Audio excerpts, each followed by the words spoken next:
Hey, everybody. Welcome back to Breakfast with Bob from CLASH Daytona. My name is Bob Babbitt. We're brought to you by the NASCAR Foundation, Daytona International Speedway, USA Triathlon, Aquasphere, and Varlo. Our next guest, 10th at the 2020 Olympic Games, Valerie Barthelemy. How you doing, Belle? Good. I'm doing great. This Thanks, is our Bob. first chance to meet. Yes, it is. I'm a big fan, so I'm glad to be here. I appreciate that. That's awesome. And when did you get into the silly sport? Yeah, my first ITU race was 2015, but I grew up in a community of athletes in Ann Arbor, Michigan, where we had some pretty legendary names in the sport of triathlon, such as Lou Kidder, some good, good age group triathletes. His former wife, Karen McKeechee, passed away a few years ago. So just an amazing community of triathletes, and I just kind of found myself coached by him, and really just by this environment, I thought, maybe I want to give triathlon a go. And the Olympics was it. You were chasing that right from the beginning. Yeah, I was a swimmer growing up in that area. I went to Michigan, University of Michigan. I swam there. And so I was coming into the sport, quite late, let's say 21, 22. And I just did a few local triathlons. And I thought, had this access with Lou Kidder to be my coach. And he had coached Sheila Tormina back in the day, who went to the Olympics in 2000. And so he knew what it took to get there, and he knew the caliber and sort of the profile of an athlete to get there. And he told me, if you want this, I think you can do it, but you need to do everything right. And that was too tempting to refuse. So took 6 years from that moment to actually make it, but it was worth it. Now, did you start out chasing it because you've got dual citizenship? Belgium and for the U.S. You chase it from the U.S. side? Yeah, at the time I was connected through USAT's collegiate recruitment program, but not in their residential program, but they had kind of like more of a satellite program. So I had access to coaching from Lou and also to other gear support. Right. And so I was sort of chasing the circuit, draft legal racing with Bill Burnett and Claremont, and at the time they had a Detroit race, and I was sort of chasing my pro card, and I chased it for one summer, and I finished on a podium in Detroit and think that I've got my pro card, but actually at that race, Kirsten Casper had won it. And she was so far ahead of the field that we missed the 8% cutoff, and I didn't get my pro card. So, I'm speaking to the program coordinator at the time, like, even if I did get my pro card right now with all these amazing women in the U.S., Katie, Taylor Spivey, what's my chance to actually even get on a start list? And, Summer Rappaport at the time was racing quite well, Erin Dolan. There were so many women just coming out of the woodwork. And she said, Val, if you have another option, I'd take it.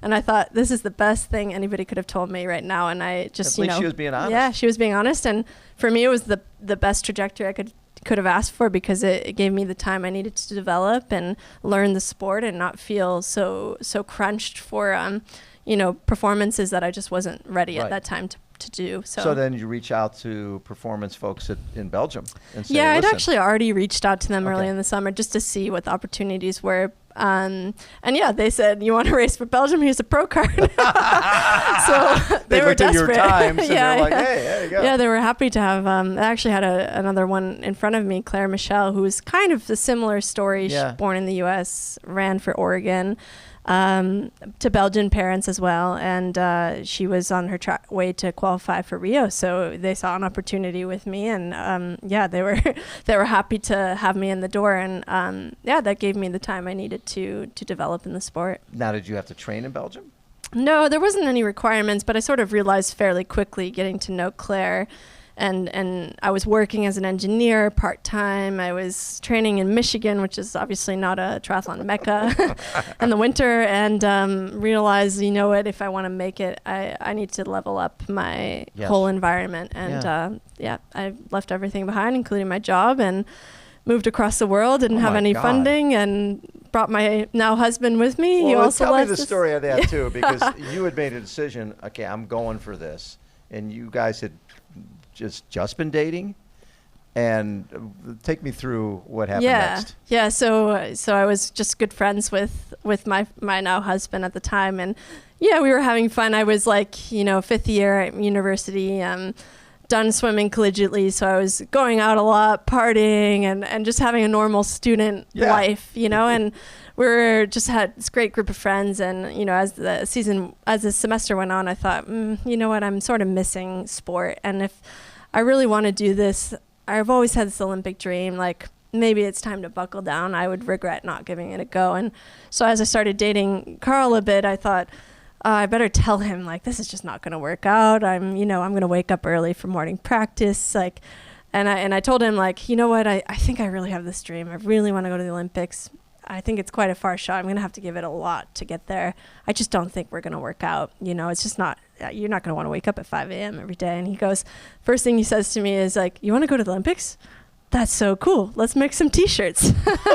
So he didn't hear the part about you need to leave. Yeah, maybe he's regretting that now. But yeah, so, you know, I just had, that was 9 years ago. Oh my God. Yeah, and it took 6 years from that moment to you know, make it. But we've really done this journey together, and he was for sure the first fan I had along the way. And yeah, it's been an incredible path that we've had. Well, and then it's one thing to say I have an Olympic dream, but then to get 10th in the Olympic Games, to actually go there and get 10th, that's pretty damn cool. Yeah. I mean, like I said, like where I was coming from, I was, you know, not like the most promising, let's say, U.S. triathlete. So for me to even just qualify to get to the Olympics was like this monumental effort. Yeah. It required leaving my job, moving across the world, changing coaches a couple times, committing to the process like fully. So making it was just incredible. And I think I went to the Olympics and I was so appreciative to be there. I was just sitting there like, this is amazing. I took everything in. I traded the pins. I went to, you know, I met the athletes.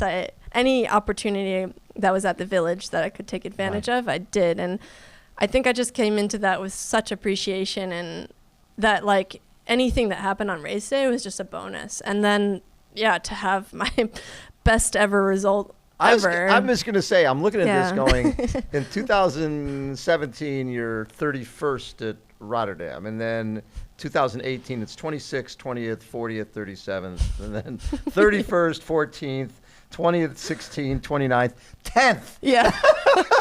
like going, wow. Yeah. Did you surprise yourself? Oh, absolutely. I mean the race, I prepared for that race for sure, and I had the perfect training leading into it. I mean, the last race I did before that, I was 44th. You can see it. Leeds. So it was the last race before the Olympics, and I was like, oh my gosh, what do I need to do to be good at the Olympics? And I just buckled down. I gave it everything I had, and I went into the Olympics with no regrets. Like, there's just nothing else I could have done here. Right. And yeah, the race dynamics, you know, played out that it was raining that day, which was not something anybody predicted. But I, with my husband, had actually gone out and tested a few different tires in rain. Really? Yeah, just in case this happened, and I had this backup plan. I actually your husband's a bright guy. Yeah, he's the smart one in this relationship. But so I had like, you know, I didn't tell anyone because I didn't want them to like, you know, question my decision, but I actually raced on my training wheels that I had trained on all year because I was so confident in the rain on these tires on the setup that I knew if it rained, this is what I'm doing. You'd be fine. Yeah. And so that definitely played in my advantage. I'm quite good technically on the bike, so, you know, the way the dynamics played out was very advantageous to me. But yeah, no, I mean, I remember running down the blue carpet at the finish of the Olympics, and I was just elated. I was like probably the happiest 10th place finisher there's ever been at the games. Like, I was enjoying every minute, and it's probably one of the only races I've felt that way where I've really just enjoyed it. Especially that finishing shoot. And it was, you know, it's just such a magical experience and something I'm so thankful to have had, because a lot of people leave the games not happy. Right.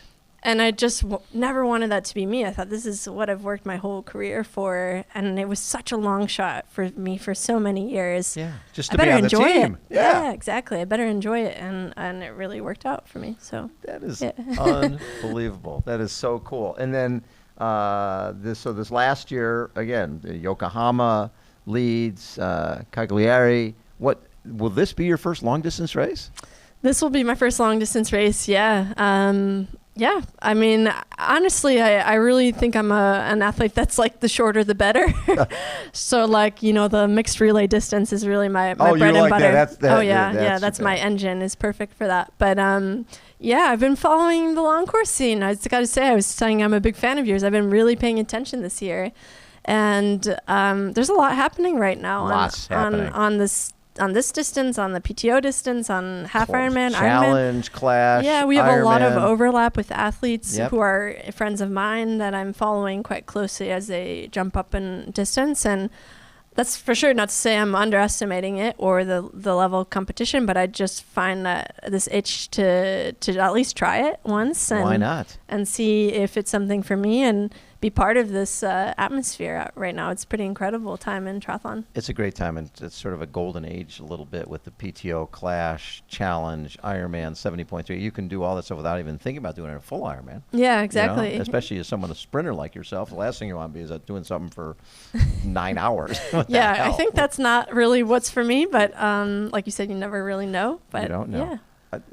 When you look at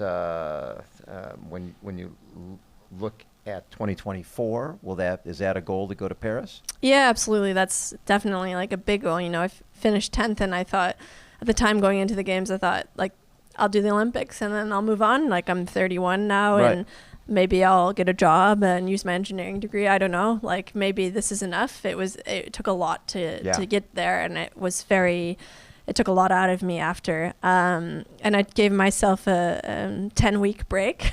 I was a normal person for 10 weeks, and it was amazing. And I camped, and I did all sorts of fun things. Good for you. And then I thought, why not give it another go? It's only 3 years to Paris. It's close to Belgium. I'd have my family there. I'd have, just probably a completely different experience to Tokyo. With fans. So, going to the other events. Exactly. All the stuff you couldn't do. Yeah, have like maybe what is considered the real Olympic experience. Yeah. And if I was 10th now, and I never expected that, what can I do with a couple more years under my belt? Yeah. We have an amazing mixed relay team also in Belgium with Martin Van Riel. Oh, yeah. Claire Michel was in Tokyo, and then Jelle Geens, who's done well. He was just third in Abu Dhabi. So very strong short course athletes right now, and we have some up-and-comers as well. So it's kind of like that's really a goal for us, looking at medals on relay distance and to win an Olympic medal. I mean, I couldn't have imagined that when I started this journey. So that keeps me hungry. Have you been on the track here yet?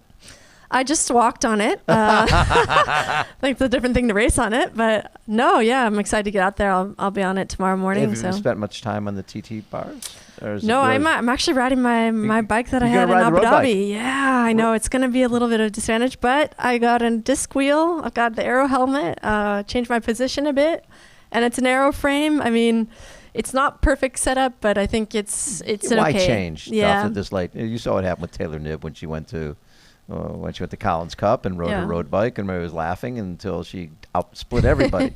She is in another caliber, I think, at the moment, to be fair. She is. No, I mean, that's what inspires me to step up and try this. Like, I'm racing these girls on short course. I know how strong they are. I have a lot of respect for them. And I'd like to see what happens for me. It's exciting to be out here. Now, how was Abu Dhabi? Abu Dhabi's good. I actually had my best series result there. I was 13th, and the sprint finished for 11th that I lost. But that was my best grand final, my best series result, my best 10K. So I think I'm in extremely good shape now. And if I can string it together for one more race, I think a lot's possible. I think I have a lot to learn, but I can use the swim and run to my advantage. Love it. Was that 10th place, is that the best position you've ever had in a W? Yeah, 10th was the best, and then like the Olympics, you're missing some girls there, right. So I think it's a different. You can't really compare it to World Series racing. So I would say like 13th that I had this last week is probably my best result. So you're getting better. Yeah, I think I've still got some more fire in the tank. I love that. Valerie, thank you so much for taking time. Yeah, thanks, Bob. A pleasure. It was nice to meet you. Again, Breakfast with Bob from CLASH Daytona. Hold on, everybody. We will be right back.